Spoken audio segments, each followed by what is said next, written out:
All right, thank you so much. Thanks everyone for joining us on the program. And we are live from our Abuja studio here in the nation's capital. Now, today, January 15, marks the 2025 Armed Forces Remembrance Day in Nigeria, a solemn occasion to honor the sacrifices of our gallant men and women in uniform. Across the nation, heartfelt tributes have poured in for those who laid down their lives to protect the sovereignty and unity of our great nation. Ceremonies are being held in various states to remember the fallen as Nigeria renews its commitment to caring for those injured in service. The National Cenotaph in Abuja is witnessing a solemn ceremony attended by government functionaries and dignitaries from all walks of life. The federal government is particularly appreciating the courage and sacrifice of the Nigerian armed forces, emphasizing the vital role they played in safeguarding the nation during times of conflict, insurgency, and peacekeeping missions.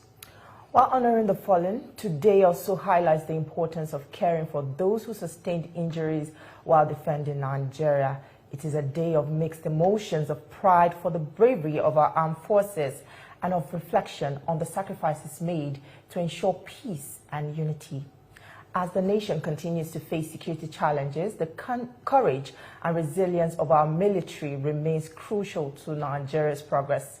Let us not only remember today, but also commit to supporting the families of the fallen and ensure the injured live with dignity and care.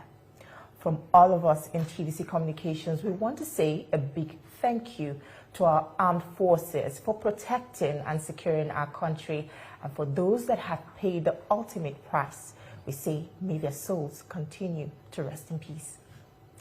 For more on the Armed Forces Remembrance Day, we have in the studio a retired Air Vice Marshal, Olatokunbo Adesanya. Thank you for joining us on the program today. The pleasure is mine. Well, it's quite a solemn day, but let's jump straight into the matters. Military veterans, the welfare for military veterans isn't always quite satisfactory when you get to look at it. We got to see the speaker just before he signed off in Lagos complaining about that welfare. But considering current realities, would you say that there is sort of an improvement in this situation, or, you know, it's just the same old song? Okay, let me start by joining you in praying for the following four categories of persons. First, the fallen heroes, families, surviving families of fallen heroes, as well as serving members of the Armed Forces of Nigeria, veterans like myself, and of course our families. And I thought to mention our families because they are often the unsung heroes, you know, in all this. Referring to the welfare benefit for veterans specifically, I think it could be much better. It could be much better. You know, it's particularly sad to see a day that veterans will have to go out on the streets to protest. You know, and we are not just talking of the non-commissioned officers, including commissioned officers. For me, I felt particularly bad that that will have to happen. And on a somewhat positive note, there was an almost instant response, you know, to the protest. But the question is, why did the protest have to take place before that response? I think all over the world, members of the armed forces are highly revered, you know, because it's not an easy thing to pay the supreme sacrifice, or to be ready to pay the supreme sacrifice. You know, interestingly, I remember after my retirement, I went on a vacation in the United States of America, and the first person that told me, "Thank you for your service," ironically, is an American. It was an American lady. She just asked, "Oh, where are you from?" I said, "Nigeria." "Oh, what do you do?" I said, "I'm retired." She said, "Retired?" So for what? I said, "Military." The moment she heard that, it was almost automatic. "Thank you for your service." And I didn't serve the armed forces of the United States. Yes, after a while, I've heard that come from some Nigerians, but it is not the default setting for Nigerians to say, "Thank you for your service." So if citizens are aware that they should, I think the government, more than anything else, should be even much more aware of it. Okay, from what you have just said, beyond government putting in place some reforms, we also need the citizens also, their mindset, their orientation, how to relate with us, people in uniform and even outside uniform, how they relate with them. Now, what are those immediate things you think government can put in place, whether they are institutional reforms or whatever government can put in place that will give men in service, and even when they leave service, that the society will respect them for what the role they played in keeping us safe? Okay, thank you for that question. In that regard, I believe things that the government can do, there could be some that are symbolic and some that will address real issues, the day-to-day issues. For those of us who are still alive, veterans, as well as serving members of the armed forces of Nigeria, I think one of the things that can be done, we're looking at the symbolic aspect, is first, there's a need to put that consciousness in the minds of the citizens of what members of the armed forces do. I remember while I was serving in Liberia and Sierra Leone between 1997 and 1999, there was a day that things became chaotic and the rebels overran most parts of Freetown and Lungi, and the British and the American governments evacuated their citizens. The United Nations evacuated those who were on observer mission. And I looked at my classmate who was with me. I said, well, can you imagine? You know, it was obvious that death was imminent, but we couldn't think of living. It never even occurred to us. Thankfully, I'm alive today. Not many of my mates came back alive. So it means that irrespective of the failings or faults of members of the armed forces, somebody should always recognize the fact that there is something unique about that profession. Is noble.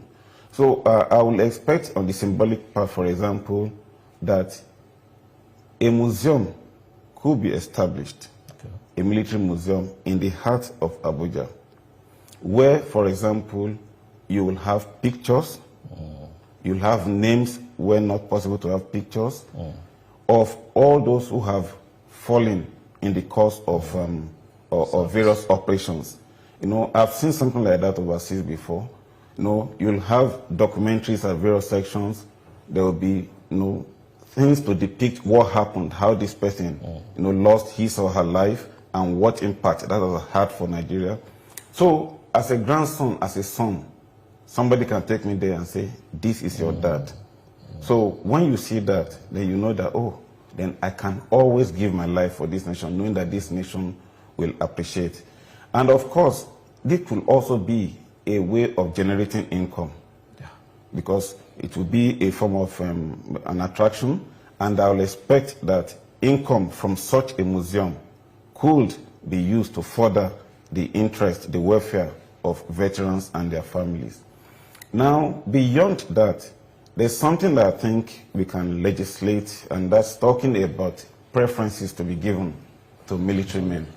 I remember, again, while I was on that same trip in the United States, I remember that when we were about to board the aircraft, they said veterans first, ahead of first class and business class. You know, and I saw one sergeant, or a female sergeant, who was going up. I said, wow. So, which means it's not impossible for us to do that. You know, when boarding aircraft, you know, when you go to the bank, when you go to the medical centers.